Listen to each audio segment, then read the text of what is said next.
Good morning everyone, আমি সোমলি। আমার নতুন একটি ব্লগে আপনাদের স্বাগত। চলুন আজ মেয়েকে দেখায়। হ্যাঁ, এটাই আমার মেয়ে। অ্যাকচুয়ালি মেয়েকে নাড়া করিয়ে দিয়েছে।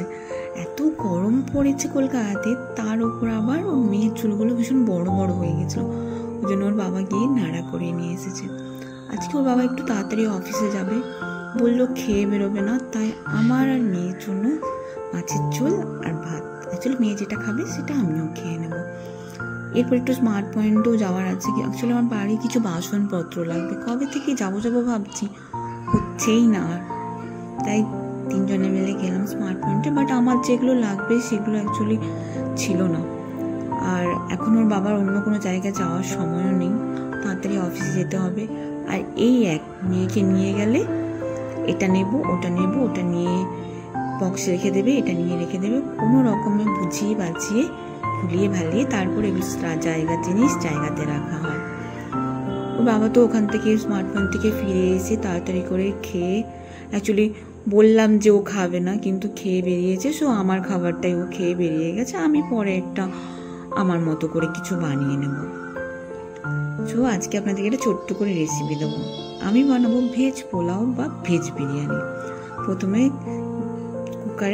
কুকারে বানাবো। কুকারে দিয়ে দিলাম ফোড়ন, তারপরে পেঁয়াজ কুচি, তারপরে একটুখানি আদা রসুন বাটা, হালকা করে নিয়ে ব্রাউন কালার যতক্ষণ না আসছে ততক্ষণ নাড়বেন। তারপরে কিছু সবজি, আপনার মন পছন্দ মতো যে কোনো সবজি দিতে পারেন। আমার বাড়িতে যেগুলো ছিল গাজর, আলু, বিনস, ফ্রোজেন মটর, এগুলোই দিলাম।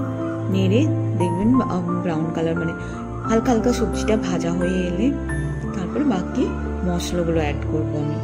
যেমন লবণ, হলুদ গুঁড়ো, একটু জিরে গুঁড়ো, একটু ধনে গুঁড়ো, আর একটু বিরিয়ানি মশলা। যে বললাম না ভেজ বিরিয়ানি, একটু বিরিয়ানি মশলা না দিলে তো হয় না। সব মশলাগুলো দিয়ে হালকা একটুখানি জল দিয়ে ওটাকে আমি ভালো করে মিক্সড করে নিলাম। মশলাটা যতক্ষণ না কাঁচা ফ্লেভারটা চলে যায় ততক্ষণ নাড়বেন। আমি ততক্ষণই মানে এটা ওয়ান পট যেহেতু, তারপরে আমি চাল ভালো করে আগের থেকে ধুয়ে জল ঝরিয়ে রেখেছিলাম, সেটা দিয়ে দিলাম ওই সবজিগুলোর মধ্যে। তারপর ভালো করে নেড়ে যতটা চাল নেবেন তার 1.5 গুণ জল, মানে 1 বাটি চাল নিলে 1.5 কাপ জল, মানে 1.5 বাটি জল, বা 1 কাপ চাল নিলে 1.5 কাপ জল। চা নেবেন চালের পরিমাণ তার থেকে 1.5 গুণ বেশি জল দেবেন। ভালো করে নাড়া হয়ে গেলে তারপরে আমি ওর মিশিয়ে দিলাম 1.5 গুণ পরিমাণ মতো জল। তারপর ভালো করে নেড়ে আমি কুকারের ঢাকনা বন্ধ করে একটাই সিটি দেব।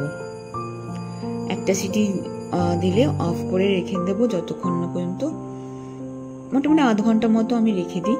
সিটিটা একটা সিটি দেওয়ার পরে একদম ঝরঝরে পোলাও হয়। আপনি এটা পোলাও বলতে পারেন বা ভেজ বিরিয়ানিও বলতে পারেন। পোলাও হলে আপনি অন্য কোনো যে কোনো চিকেন কষা বা যে কোনো সাথে খেতে পারেন। বাট আমার আজকে কোনো সময় ছিল না দুপুরবেলা, সো আমি শুধুমাত্র রায়তার সাথেই খাবো। এবার দেখুন আমি আধা ঘন্টা পরে কুকারের ঢাকনাটা খুলছি। একদম ঝরঝরে যে বিরিয়ানি বা পোলাও যেরকম হয় না, একদম সেরকম হয়। আর খেতেও ভীষণ ভালো হয়। যাদের অ্যাকচুয়ালি আমাদের মতো মায়েদের যাদের অনেক সময় টাইম থাকে না, খুব কম সময় থাকে হাতে খাবার বানানোর জন্য, তারা এটা ট্রাই করতে পারেন। ইভেন আপনি বাচ্চাদেরকেও দিতে পারেন, এটা ভীষণ হেলদি, কারণ এর মধ্যে অনেক রকমের সবজি দিতে পারেন। আপনি আপনার পছন্দ মতো যে কোনো সবজি দিতে পারেন। আমি অ্যাকচুয়ালি দুপুরবেলা এর সাথে খাবো বলে একটুখানি রায়তা বানিয়ে নিলাম। রায়তা বলতে দই, হালকা একদম হালকা ফুলকা যা আমার কাছে সামনাসামনি আছে হাতের সামনে সেটা দিয়েই বানিয়ে নিলাম। দই, লবণ, চাট মশলা একটুখানি ব্ল্যাক পেপার, আর আমি হালকা করে একটু পেঁয়াজ কুচি করে ওর মধ্যে দিয়ে দিয়েছি। আজকে দুপুরের এটাই ছিল আমার মেনু। মেয়ে অনেকক্ষণ আগেই খেয়ে ঘুমিয়েও পড়েছে। ওর বাবা অনেক আগে অফিসে চলে গেছে। খেতে দারুণ টেস্টের, আমার তো ভীষণ ভালো লাগে। আমি তো বাহানা খুঁজি এই রেসিপিটা কবে করে খাবো। চলুন এবার আমি এটা খেয়ে নিই। আপনারাও ট্রাই করবেন এবং আমাকে জানাবেন। ঘুম থেকে উঠে মেয়ের দেখে নিয়েছে, মেয়ে ওই ট্রাইপডটা দিয়ে আমি তখন ভিডিও শ্যুট করেছিলাম। ব্যাস, মাম্মা ওটা কি, এটা দিয়ে কি হয়, এটা আমি করব, এটা ছবি তুলবো। তারপরে শুরু হয়েছে মেয়েটা। যদি ভিডিওটা এখান পর্যন্ত দেখে থাকেন, ভালো লেগে থাকে, প্লিজ একটা লাইক, কমেন্ট অ্যান্ড শেয়ার করবেন। আর প্লিজ সাবস্ক্রাইব করতে ভুলবেন না। পরে দেখা হচ্ছে পরে।